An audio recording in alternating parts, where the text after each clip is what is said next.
En kyk wie kom nou hier aangestap. Dis Storyman. Ja, my naam is Storyman. Ek is 'n kabouter met 'n rooi broek, 'n groen baadjie en 'n wit pluim aan my hoed. Op hierdie kasset is daar 6 stories uit my storiekas. Lekker lees en lekker luister. Jakkals en Wolf pas Tier se kinders op. Goue Quint, my storie begin. Wolf het daar langs sit en dink aan 'n plan om Jakkals 'n slag 'n deftige poets te bak. Maar van sy danige diepdink het niks ooit reggekom nie. Toe hy geen plan kry nie, stap hy die veld in. Hier tref hy Ratel aan, besig om 'n byenes uit te haal. En hy roep uit: "Nou toe, neef Ratel, is jy alweer op soek na heuning?" "Wat kan ek anders doen?" antwoord Ratel. "Jakkals, Karnalie, het my sak heuning vir die winterstilletjies kom wegdra. Nou moet ek van voor af heuning soek." "Maar, neef Ratel," begin Wolf, "kan ons nie saam 'n plan maak om Jakkals 'n slag les te leer, sodat hy sy kierangstreke kan staak nie?" "Ek het al baie gedink, maar dat is alles verniet. Ek kan nie 'n plan kry nie. Dis omdat my ma my so baie met die vuurhout oor die kop geslaan het." "Ek kan jou 'n kosterlike plan aan die hand gee," antwoord Ratel. "Vat hierdie stuk heuning en stap in die rigting van Jakkals se huis. Jy weet so goed soos ek, hoe nuuskierig is hy. Hy sê jou voorkeur en vra waar jy die heuning kry. Jy antwoord net, dit is van Ratel se heuning. Maar waar dit vandaan kom, is 'n groot geheim, wat ek aan niemand mag vertel nie." "Maar hoe kan dit vir Jakkals in die moeilikheid bring?" val Wolf hom in die rede. Nee, wag, laat ek klaar praat," sê Ratel en wys na 'n klipkrans. En daardie krans is 'n gat waarin Tier se vrou met 4 kleintjies bly. As Jakkals jou genoeg gesoat het om hom my plek te wys, dan antwoord jy dat jy dit sal doen, mits hy vir niemand vertel nie. As jy by die gat kom, dan sê jy, daar binne is 'n knap sak vol heuning. Loop kyk self, en dis hy binne is. Rol jy 'n groot klip voor die gat, dan sal Tier se vrou met hom afreken. Sy verdra nie dat iemand met haar kinders beter nie." Wolf maak soos Ratel sê. Hy gee vir Jakkals 'n stukkie heuning en maak hom so nuuskierig dat hy uit sy vel kan spring. Na baie gesoebat hoor Jakkals kammer die geheim. Wolf lei hom tot 'n Tiervrou se spilonk en rol 'n groot klip voor die bek van die skeur. Tiervrou is nie op daardie oomblik tuis nie. Jakkals is eers doodbenoud as hy dink wat sy met hom gaan aanvang as sy terugkom. Maar na 'n ruk bedaar hy en maak asof niks besonders gebeur het nie. Wolf was so bly dat hy Jakkals se slag om die bos gelei het, dat hy 'n gat in die lug kan skop. Hy hol dadelik na Ratel om hom te vertel hoe goed sy planne gewerk het. Ratel is tog te trots op sy plan. En die twee lag lekker oor hoe benoud Jakkals nou moet voel. Maar toe Jakkals vir Tiervrou deur 'n loergaatjie in die klip sien aankom, roep hy uit: "Nogie, dis ek, Jakkals, wat die deur toegemaak het. Dis jou geluk dat ek net betyds hier aangekom het. Ek het Wolf hier gekry. Hy wil jou kinders doodmaak. Maar ek het hom gou weggeboener en die klip voor die ingang gerol, sodat ek hulle kan oppas. Dis beter om nie die klip weg te rol nie. As jy jou kinders wil laat drink, kan ek hulle vir jou een deur die venster aangee en terugvat. Hulle is veilig by my. Kyk self, daar lê Wolf se spore nog." En Tiervrou sien, ja waarlik, daar is Wolf se spore. Goue kalf, my storie is half. Maar toe Tiervrou wegstap om Wolf te gaan soek, sodat sy met hom kan afreken, vreet Jakkals een van die kleintjies op. En toe Tiervrou terugkom, het Jakkals danig baie te vertel oor hoe soet die kleintjies met mekaar speel. Hy gee hulle een deur die venster vir haar aan en vat hulle terug as hy klaar gedrink het. Toe dit die 4de een se drinkbeurt is, gee hy weer die eerste een aan, sodat Tiervrou kan dink al 4 haar kinders is nou versadig. En toe Tiervrou wegstap om verder na Wolf te soek, vreet Jakkals nog 'n kleintjie op, sodat net 2 oorbly. Toe sy terugkom om haar kinders weer te laat drink, gee Jakkals die 2 kleintjies elk 2 keer vir haar aan. Elke kind drink nou 2 keer, maar Tiervrou kom dit nie agter nie. Sy stap weer weg, en Jakkals vreet weer 'n kleintjie op. Nou bly net 1 oor. Tiervrou kom terug, en Jakkals gee hierdie kleintjie 4 keer vir haar aan. Maar natuurlijk kan die kind die 4de keer nie meer drink nie. Tiervrou vra wat maak keer.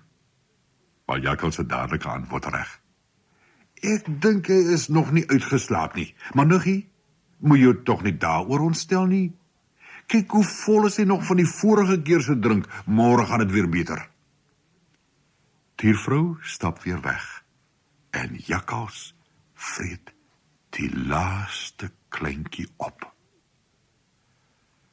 Toe hy haar sien terugkom, bedui hy van ver af met sy poot dat sy geen geraas moet maak nie. Sy stap versigtig nader en Jakkals fluister. Sst, Wolf, lê daar agter in die skaduwee. Rol die klip weg, sodat ek hom een kant kan voorkeer en jy ander kant. Ons moet seker maak dat ons hom in die hande kry. Tiervrou rol die klip weg en Jakkals fluister. Nuggie, staan jy hier? Ek loop ander kant toe om hom skrik te maak. Net as hy hier verbykom, pak jy hom. Dan sal ons op 'n slag 'n les leer. Tiervrou staan en wag geduldig. Maar op blaas word sy moeg en gaan kyk wat van Jakkals geword het. Jakkals is baie weg. Tiervrou kry hond se gedagte en hardloop by die grot in. Hier besef sy dat Jakkals al 4 haar kinders opgevreet het. En sy neem haar pligte voor om Jakkals op sy baadjie te gee, waar sy hom ook al in die hande kry. En van toe af moes Jakkals op sy pasoppens wees vir Tier. Goue fluit, my storie is uit.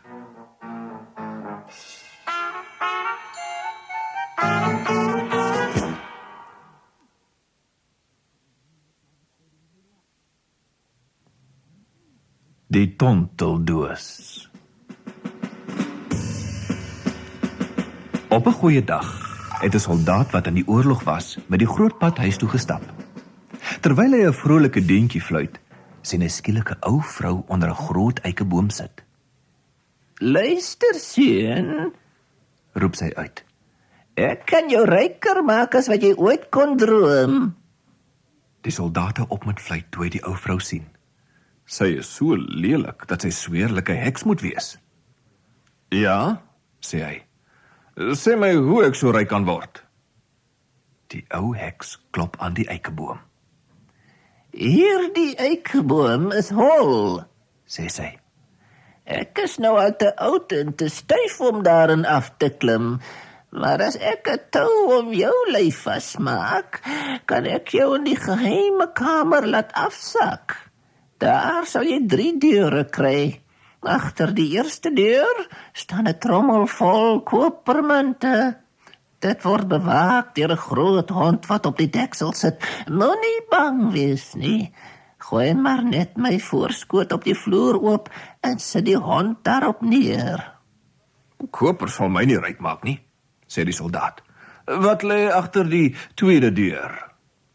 Agter die tweede deur staan 'n trommel vol silwermunte. Dit word bewaak deur 'n nog groter hond wat op die deksel sit, maar moenie bang wees nie.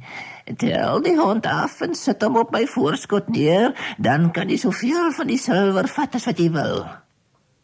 En die derde deur? Agter die derde deur staan 'n trommel vol goue munte. dit word bewaak deur 'n derde hond. Dis die een wat ek wil hê, roep die soldaat uit. Maak die tou om sy middel vas en spring op die boom se laagste tak. Jy wil seker hê ek moet die skat met jou deel hou, Tannie? Nee, my seun, jy kan dit alles hou, sê die heks. Al wat ek wil hê, is my tonteldoos.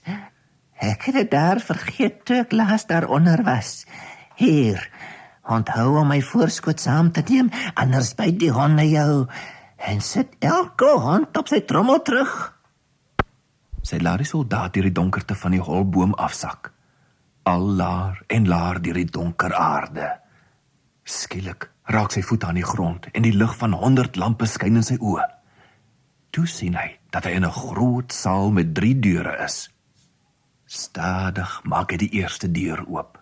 En daar, nes die heks gesê het, staan 'n trommel. Wel, roep die soldaat uit. Sy het my van jou vertel, maar sy het nie gesê jy sal oë so groot soos pierings hê nie. Versigtig sit hy die hond op die heks se voorskoot neer. Die hond lek sy gesig en knip sy groot oë. Toe hy sien dat die trommel vol kopermunte is, sit die soldaat die hond weer op die deksel neer. Hy brand om by die tweede deur te kom.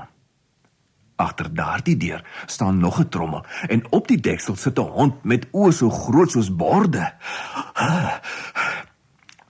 Die heks het niks van jou oë gesê nie, hyg die soldaat terwyl hy sukkel om die hond op die voorskoot neer te sit. Toe hy sien dat die trommel vol silwermunte is, tel hy die hond met moeite op en sit dit weer op die deksel. Toe stap hy haastig na die derde deur. Agter die deur staan nog 'n trommel. En hoewel die soldaat nou al 2 besonder eienaardige honde gesien het, hyg hy na asem. So, die heks het my nie gesê jy het oë so groot soos wiele nie. Die soldaat is bang vir die enorme dier. Maar hy skraap sy moed bymekaar, sleep dit van die deksel af en kry dit hygend en swoegend op die voorskoot. En, toe hy die deksel oplig, daar lê die goud waarvoor hy soek.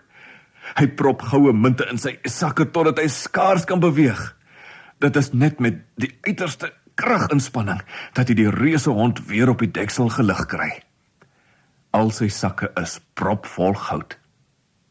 Toe hy die heks se tonteldoos opspoor, moet hy dit onder sy hoed sit. Stadig trek die ou heks hom in die hol eikeboom op. Toe sy voete weer aan die pad daar buite raak, beveel sy hom om die tonteldoos te oorhandig. Waarom is dit vir jou meer werd as 'n koffer vol goud?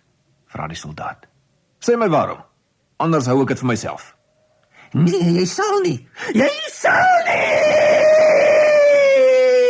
Gil die ou heks en word so pers van woede dat sy ontplof en soos 'n klomp herfsblare wegwaai. Toe die soldaat in die stad kom, het hy die heks en haar lawwe tonteldoos al omtrent heeltemal vergeet. Al wat hy nou wil doen, is om sy goud te begin bestee. Hy is nou skielik die rykste man in die stad. Hy kan enigiets koop. Huise, klere, perde, kos. Hy hou elke dag party en gee geld weg aan almal wat dit nodig het. Maar daar is een ding wat hy nie kan koop nie. Hy kan die koning se pragtige dogter nie te sien kry nie. Enkele jare tevore het 'n fortuinvertelster voorspel dat sy eendag met 'n gewone soldaat sou trou. En van toe af word niemand toegelaat om haar te aanskou nie. Nee, 'n gewone soldaat, het die koning uitgeroep. Sy kan liewer glad nie trou nie. En met die woorde het hy haar in die paleis laat toesluit. 'n gewone soldaat, gil die koningin selfs nou nog. Soldate is so vuil en rof, en kyk hoe gooi hulle geld rond. Onthou jy daai ryk soldaat wat met sakke vol goud hier gekom het? Dis nou 'n jaar later en hy het nie 'n stywer oor nie. Dis waar. Die soldaat het sy laaste oortjie uitgegee. Hy woon in 'n solderkamertjie met te min geld om 'n enkele kers te koop. Een donker nag lê in bibbery in die koue kamer. Toe hy skielik die heks se ou tonteldoos onthou. Daarmee kan hy 'n paar strooihalms aan die brand steek om daarom sy hande te verwarm. Ja, die tonteldoos is nog altyd in sy ou soldatebaadjie se sak. Toe hy vuur slaan, spat vonke in alle rigtings. En daar voor hom staan die hond met oë so groot soos pierings. "Naand, ou maat," sê die soldaat. "Ek het my neus vir jou trommel vol kopermunte opgetrek, maar nou wens ek het net 1 stuiwer gehad om vir myself 'n kers te koop." Die hond lek sy gesig en spring daar weg. 'n Paar minute later kom het terug en bring die trommel vol kopermunte saam. Toe die soldaat die tonteldoos weer slaan, verskyn die tweede hond, die een met oë so groot soos borde. Gou gaan hy die koffer vol silwer haal. Weer slaan die soldaat 4 uit die tonteldoos. Die derde hond verskyn onmiddellik. Dit is so groot dat dit nie in die solder kan kom nie. Dit sit buite in die straat en tuur met oë so groot soos waawiele by die venster in. "Julle 3 het my weer ryk gemaak," sê die soldaat. "Kan julle my ook gelukkig maak? Ek wil so graag die pragtige prinses sien." Die grootste hond verdwyn onmiddellik. Toe dit terugkeer, dra dit die prinses op sy rug. Sy is vas aan die slaap. "Sy is nog mooier as wat ek kon droom," sug die soldaat, en soen haar teer. Toe dra die hond haar na die paleis terug. "Ek het gisteraand 'n wonderlike droom gehad," sê die prinses die volgende môre vir die koning en koningin. "'n Enorme hond het my kom haal, en toe het 'n soldaat my gesoen." "'n Soldaat?" roep die koning uit. "'n Soldaat!" gil die koningin. "Ek hoop dit was 'n droom." Maar net in geval dit nie was nie, neem die koningin 'n beursie van sy, gooi dit vol fyn meel en maak 'n gaatjie onderin. Toe bind sy dit heimlik aan die prinses se nagrok vas. Toe die hond die prinses daardie aand weer kom haal, merk hy nie dat klein bietjies meelblom uit die sybeursie sypel terwyl hy deur die stad hardloop nie.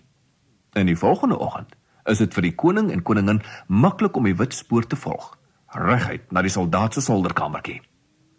"Geen gewone mens durf my dogter aanskou en leef nie," sê die koning. "Môreoggend sterf jy." En die soldaat word in die tronk gegooi. Om dagbreek die volgende oggend drom 'n reuse skare buite die tronk saam om te sien hoe die soldaat opgehang word. Toe die laksman die lus om die soldaat se nek wil sit, kyk hy na die koning. "Mag ek nog 'n pypie rook voor ek sterf?" vra hy. Toe die koning instem, haal die soldaat sy tonteldoos uit en slaan 4 daaruit. 1, 2, 3 keer. "Red my, my getroue honde, red my!" Almal tree verstom agteruit toe die 3 vreemde honde aangehardloop kom. Die een se oë is so groot soos spierings, die tweede se oë is so groot soos bare, die derde se oë is so groot soos wiele. Al 3 storm op die koning en koningin af en gooi hulle hoog in die lug. Hulle vlieg so hoog dat hulle glad nie weer afkom nie. Toe vra die skare die soldaat om hulle nuwe koning te word en met die prinses te trou. Die fortuinvertelster het gesê die prinses gaan met 'n gewone soldaat trou, en sy sal ook, antwoord hy.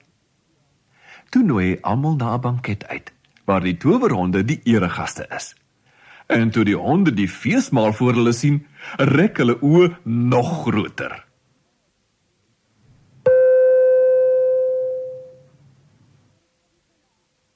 Isak se speelkarre.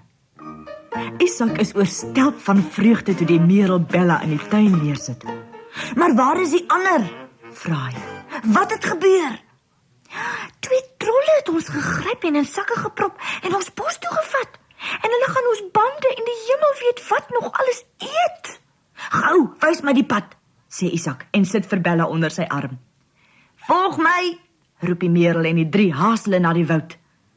Dit raak al skemer toe hulle diep in die woud by die trolle se pondok kom. Isak en Bella loer deur die vieslike plastiekvenster. Die gulsige trolle het reeds al die karre se bande afgeruk en is besig om hulle in 'n pot te smelt en te eet. Isak is woedend en bars by die pondok in. Isak en die 2 trolle begin verskriklik baklei. Hulle slaan en skop en stamp en byt en gil. Maar Isak is so groot dat die lendelamppondok skielik in mekaar stort. Die dak en stukkies hout en metaal wat op hul koppe val, slaan almal bewusteloos. Gedurende die bakleierery is die kou heel gebuig en verinneweer en al die karre klim uit. Hulle sien dat Isak flou is en probeer hom help. Ons moet hom by die huis kry, sê Bietjie beslis. Maar hoe? As ons almal onder hom kan inkruip, kan ons hom dra, stel Kombi voor. Daar is mos baie van ons. Goeie plan, sê Foxie. Stadig, een vir een, kruip die karre onder Isak in en vorm 'n tapuit onder sy slap liggaam. 1, 2, 3, voorwaarts, skree Lorry. En die eienaardige optog begin stadig weg van die pondok beweeg. Hulle kreun en steun vir 'n lang pad, toe Bella skielik gaan staan. Wag 'n bietjie, sê sy. Ek is nie heeltemal seker watter rigting ons nou moet inslaan nie. Toe maar, ek sal julle wys. Dit is die Merel se vriendelike stem. Goed, hier gaan ons, skree Lorry en hulle begin weer deur die woud ry. My wiele is seer, kla Blits. Myne ook. En myne ook. Kyk hierso julle klomp, bulder Lorry. Hou net aan beweeg. Sê nou die trolle word wakker. Die karre sukkel maar aan. Maar dis 'n lang en tot by die tuin. Toe Isak eindelik wakker word, ongedeerd behalwe vir 'n groot knop op sy kop, vertel al die karre hom wat gebeur het en hoe hulle vir hom gered het. Isak is baie bly dat hy sulke goeie vriende het en die volgende dag sit hy vir almal nuwe bande aan. Nou kan hulle heerlik oor die nuwe snelweg jaag wat hy vir hulle gemaak het. En die trolle? Wel, hulle is nooit weer gesien nie. Nie eens deur die Merel nie. En hy ken elke hoekie en gaaitjie in die woud.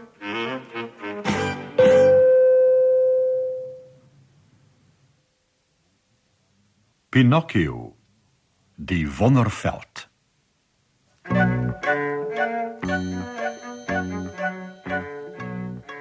Pinocchio en sy twee nuwe vriende, die vos en die kat, is nog steeds op pad na die Wonderveld, toe die son daardie aand sak. Ah, kyk, sê die vos. Daar's die herberg van die rooi krab. Ons kan eers 'n happie eet en dan om middernag verder gaan. Dan kan ons môreoggend vroeg by die Wonderveld wees. Maar toe hulle aan tafel sit, is geen een blykbaar honger nie. Die kat kan skaars 35 porsies vis en 4 porsies afval in sy keel afkry. Die vos sukkel met 'n paar dosyn patryse, 6 konyne en 'n haas. Pinocchio eet hoegenaamd niks. Alwaarin hy kan dink, is die groot dag wat voorlê. Na 'n ligte versnapering bespreek die vos vir hulle kamers. Die herbergier word beveel om hulle om middernag te wek. Maar toe die man Pinocchio wakker skud, het hy vreemde nuus. Die vos en die kat moes vroeër vertrek, Sê hy, hulle sal jou teen dagbreek op die Wonderveld ontmoet. O ja, hulle het gesê jy sal vir alles betaal.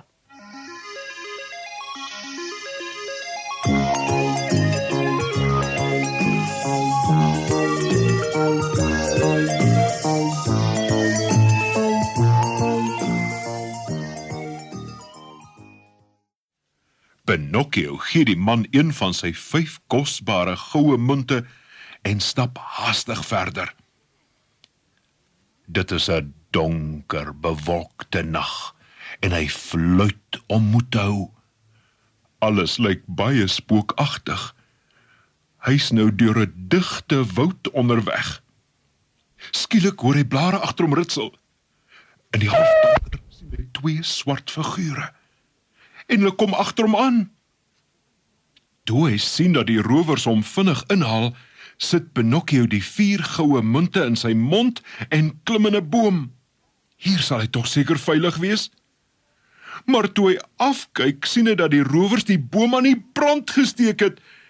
Die vlamme knetter reeds gevaarlik naby. Pinocchio spring op die grond en hardloop weg. Toe spring hy oor 'n breë sloot. Toe hy omkyk, sien hy die rowers inval. Maar hulle is weer in 'n kits uit en kom vinnig agterna. Eindelik voel Pinocchio hy kan nie 'n tree verder hardloop nie. Gelukkig sien hy 'n kothuis en strompel daarheen. Maar net toe hy by die deur kom, gryp sterk hande hom aan die keel en 'n hol stem brom. Jou geld of jou lewe? Pinocchio skud sy kop. Kom nou, waar is daai geld? Selfs anders maak ons jou dood. Nee, roep die arme Pinocchio uit en die munte klingel in sy mond. Ho, so skelm, die geld is onder jou tong. Wel, ons weet hoe om dit daar los te kry. En met 'n aaklige geluid, soos 'n vos wat kef, haal die langste van die twee rowers 'n tou uit die voue van sy mantel en trek dit om Pinocchio se keel vas. Kort daarna hang die arme pop aan die naaste boom. Die twee rowers sluip weg. Ons kom môre terug as jy dood is. En jou mond oophang, sê hulle. Terwyl Pinocchio se lyfie in die nagwind swaai, dink hy aan al die waarskuwings wat hy ontvang het. Toe raak sy asem op. Hy hang styf en stil. Nou moet ek sê dat die kothuis aan 'n pragtige blou vee behoort het, wat al meer as 1000 jaar in die woud woon. Sy het alles uit haar venster aanskou. Toe die rowers weg is, stuur sy haar beste koets om Pinocchio te gaan haal. Die koetsier is 'n hond en die perde is 100 pare witmuise. Pinocchio word na haar huis gebring en in die bed gesit.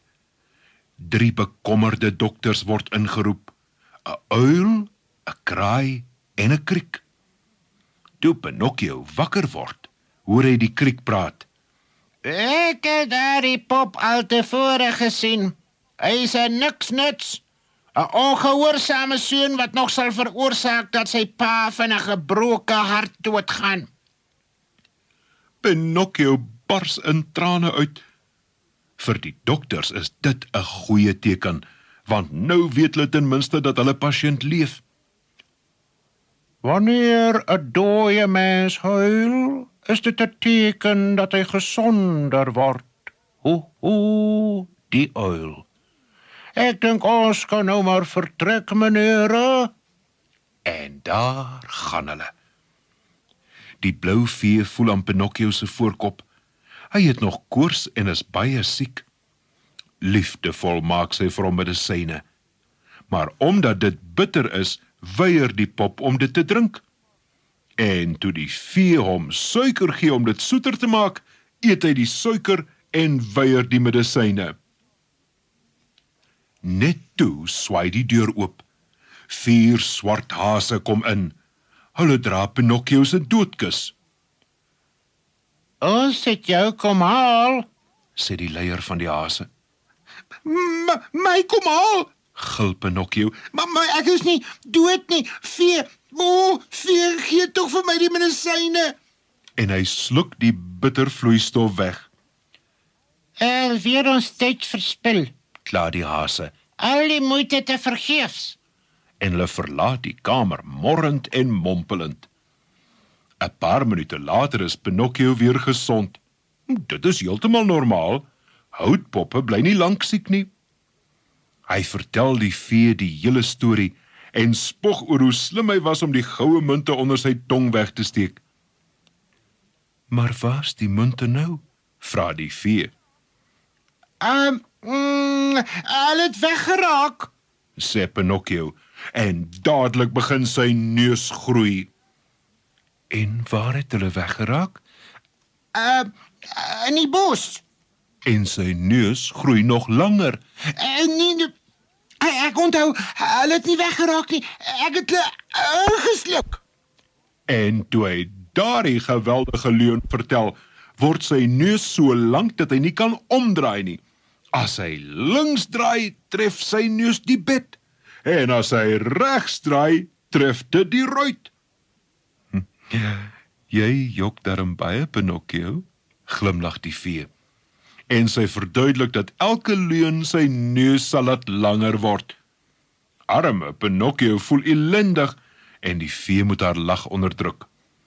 Toe roep sy 'n swerm houtkappers om sy enorme neus weer kort te maak.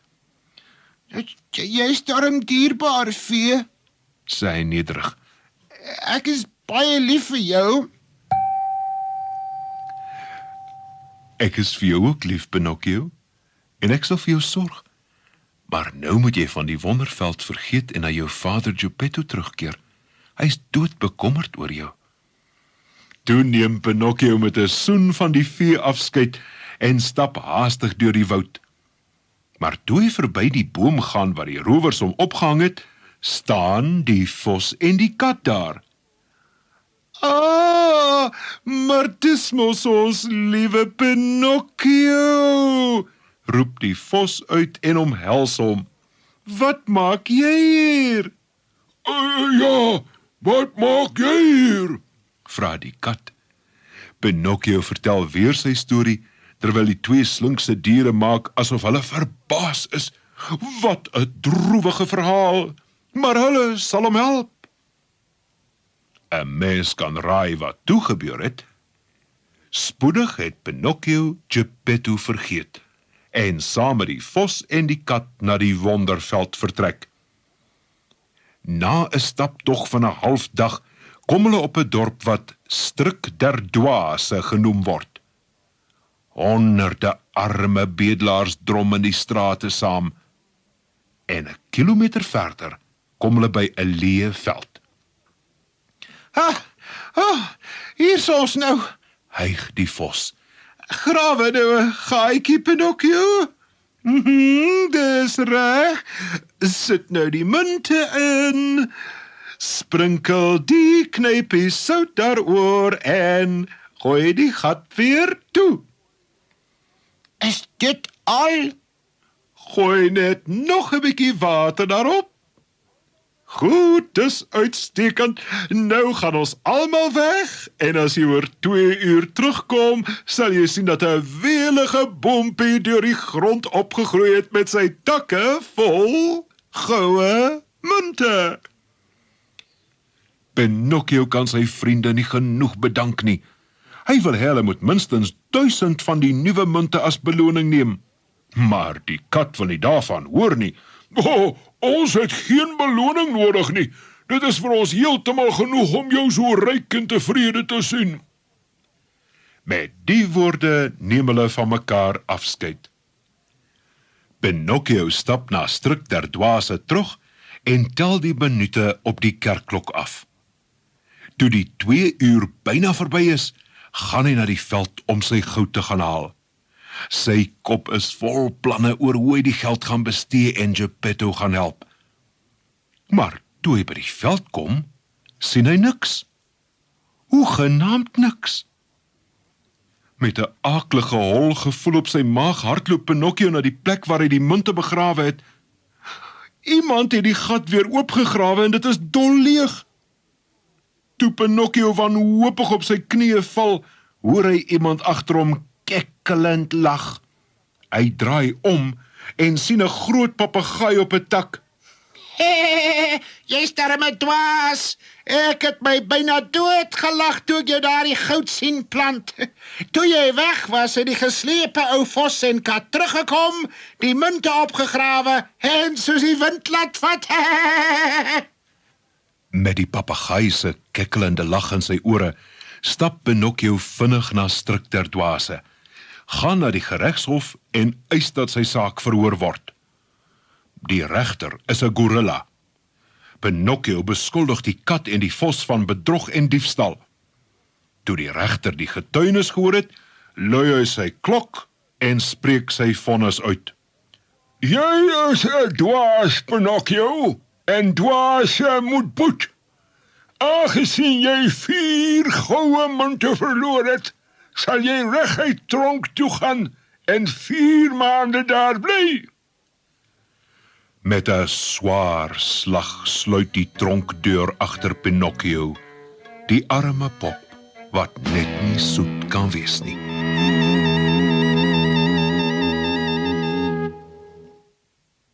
In deel 14 begin Pinocchio na Geppetto soek.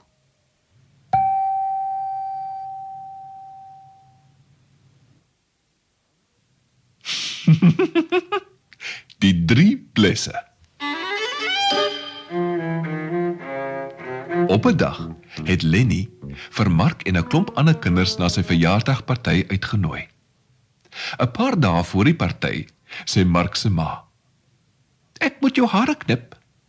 "Moenie te veel afsny nie," sê Mark.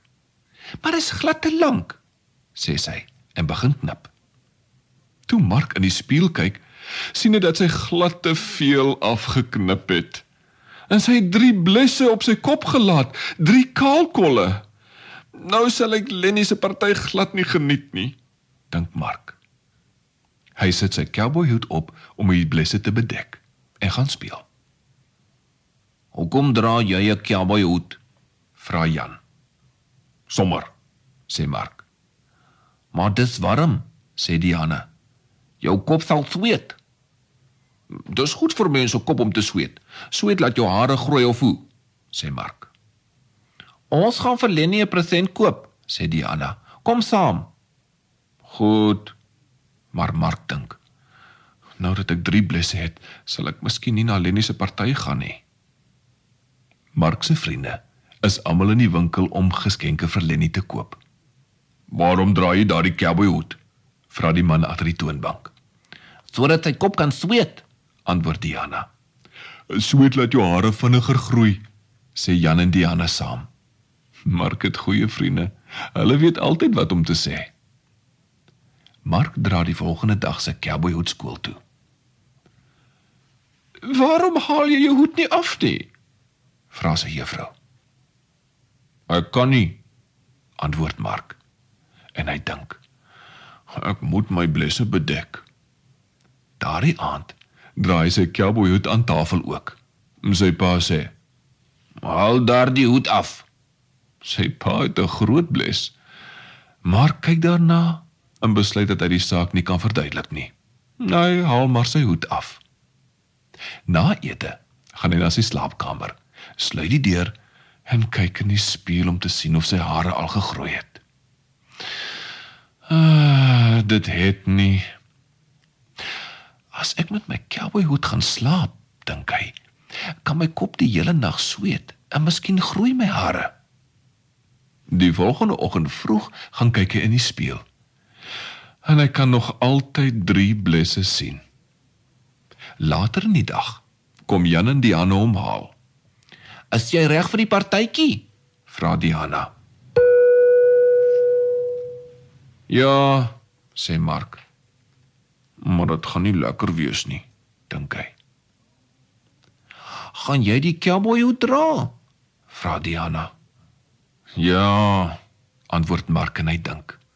"Niemand gaan met 3 blesse na 'n party nie." Hulle stap saam na Lenny se party. Voor stap Jan met Lenny se geskenk, toe Diana met Lenny se geskenk, toe Mark met Lenny se geskenk en sy 3 blesse. Toe hulle by Lenny se huis kom, lyk sy ma nogal suur. "Almal is hier, maar Lenny wil nie uit sy kamer kom nie." Mark stap boontoe en loer by Lenny se kamer in. Lenny kyk in die spieël en huil. "Kom jy nie na jou party nie?" vra Mark. "Nee," sê Lenny. "Ek lyk snaaks." Lenny dra sy beste klere. "Jy lyk nie vir my snaaks nie," sê Mark. "Ma het my hare geknip en blesse gemaak," sê Lenny. Toe Mark mooi kyk, sien hy dat Lenny net sulke blesse soos hy het. Lenny se ma is baie soos Mark se. Sy het te veel afgeknip.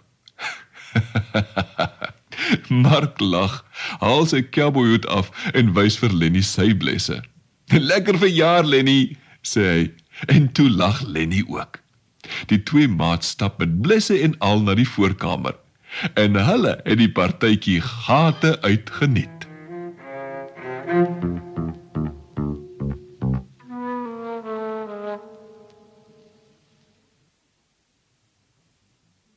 Hasie Kalbassie, kadoem doem. Koning Leeu het die diere aangesê om 'n fontein oop te grawe en 'n dam te maak sodat almal genoeg water kan hê. Al die diere het gewerk dat die modder so spat. Net Hasie het onder 'n koeltebossie gelê en hulle gespot. Hasie is 'n kereltjie vir plesier. Teen sononder staan hy op om die hele nag lank met sy vriende te rinkink. As die son begin skyn, gaan lê hy weer in die koelte om die ander diere uit te lag. Die ander diere waarsku hom. As hy nie help nie, sê hulle, gaan hulle hom nie toelaat om water uit die dam te drink nie. Maar Hasie antwoord permantig. Daardie water waarin julle so mors, sies, ek het lekkerder water tuis. Eindelik is die dam klaar. Die diere besluit om snags wag te hou, sodat Hasie nie water kan steel nie. Bobbejaan kry die eerste wagbeurt. Maar Hasie het sy planne kant en klaar. Hy vat 'n leë kalbassie en nog een waarin hy 'n bietjie heuning gooi en stap dam toe. Hy slaan op die leë kalbassie en sing plesierig. Hasie kalbassie, kadoem doem. Ek dog, jy is 'n mannetjie met danige lekker water tuis, keer Bobbejaan hom voor. Hier is die lekker water, proe self, sê Hasie, en trek 'n stokkie uit die heuningkalbassie deur Bobbejaan se mond. Mindag, dis vir jou lekker water. Bobbejaan klap sy tong en lek sy lippe af. Geef my daarvan, dan kan jy maar jou kalbassie hier volmaak. Nee, ek ken jou snoep uit. Laat ek jou eers vasmaak, anders hol jy met my kalbassie weg. Bobbejaan willig in en Hasie bind sy hande en voete styf agter sy rug vas. Toe maak hy sy leë kalbassie vol water en stap weg sonder om vir Bobbejaan 'n lekkie van daardie heuning te gee. Die volgende dag kry die diere Bobbejaan daar vasgeknoop. Hy is te skaam om hulle te vertel wat gebeur het. Van die dag af kan Bobbejaan van skaamte niemand reguit in die oë kyk nie. Nou is dit Kat se beurt om die water op te pas. Hasie gooi 'n bietjie melk in die leë kalbassie en vat die een met die heuning ook saam na die dam. Hasie kalbassie, kadoem doem, sing hy en slaan op sy kalbassie. O, so, meneertjie met jou wolhandskoene, roep Kat uit. En wat kom soek jy hier? Ag, suster, ek het wit water, baie lekkerder as julle blinkwater. Proe self. Kat lek 'n bietjie van die melk op en sê, Arrie, dis vir jou lekker water. Met 'n stokkie haal Hasie 'n by van die heuningkalbassie af en plak dit op Kat se neus. Tits! Steek by vir Kat. Kat spring so hoog van pyn dat hy agteroor in die dam val. Terwyl hy spartel om uit te kom, maak Hasie sy kalbassie vol water en stap weg. Kat snork of spin vandag nog, omdat sy neus van daardie bysteek toegeswel het. En hy is nou nog bang vir water. Nou is dit Windhond se wagbeurt. Hasie steek sy kalbassie naby die dam weg en begin Windhond uitjeel. Windhond storm nader. Voorts! Glip Hasie in 'n ou klipskeur. Windhond is agterna. Hasie glip anderkant uit en Windhond sit vas. Hasie prop 'n klip agter hond in die skeur en terwyl hond sit en jank, maak Hasie sy kalbassie vol water en hol weg. Die ander diere kom verlos Windhond later, maar van die dag af kruip hy in geen gat of klipskeur nie. So uitoorlê Hasie die een dier na die ander. Oplaas wil Skilpad ook 'n wagbeurt hê. Die diere lag hom uit, maar hy steur hom nie daaraan nie. Hy smeer sy dop vol pik en gaan langs die water lê, sodat Hasie hom vir 'n klip kan aansien. Hasie, kalbassie, kadoem doem, sing Hasie, trap op die swart klip en vassit sy voet. O, dis jy, oupa Skilpad. Los my of ek trap jou plat met my ander voet, roep Hasie uit. Skilpad sê nie 'n woord nie. Hasie trap hom met sy ander voet en daar sit die ander voet ook aan die pik vas. Oupa, dit smaak vir my jy's nou moedsvullig. Los my of ek kry jou onder die vuis. Hy haak af en vassit sy een voorpoot. Nou, wiks ek jou met die hothand, dreig Hasie en vassit sy ander voorpoot. Nou bewe Hasie van woede. Jou skobbejak, los my uit! Plaks, slaan Hasie skilpad met die oor. Klaps, slaan hy hom met die ander oor. Vassit albei sy ore. Hy byt briesend op sy tande en hak af met sy stert. Toe sy stert ook vassit, roer skilpad die eerste keer en stap met Hasie na koning leeu. Hasie ruk en pluk skilpad se dop skoon uit fatsoen. Daarom is sy dop vandag so knoetserig. Maar Hasie kom nie los nie. Koning leeu lê hom die doodvonnis op. En Hasie sê beteuterd: "Laat iemand my dan maar aan die stert pak en my kop teen 'n rots stikkend slaan." Bobbejaan pluk Hasie van skilpad se dop af en pak hom aan die stert. Maar toe hy hom deur die lug swaai, glip Hasie se stertvel los en weghol Hasie. Van die dag af sit Hasie op sy kort stertjie en lewe hy sonder water, net van dou en plantesap.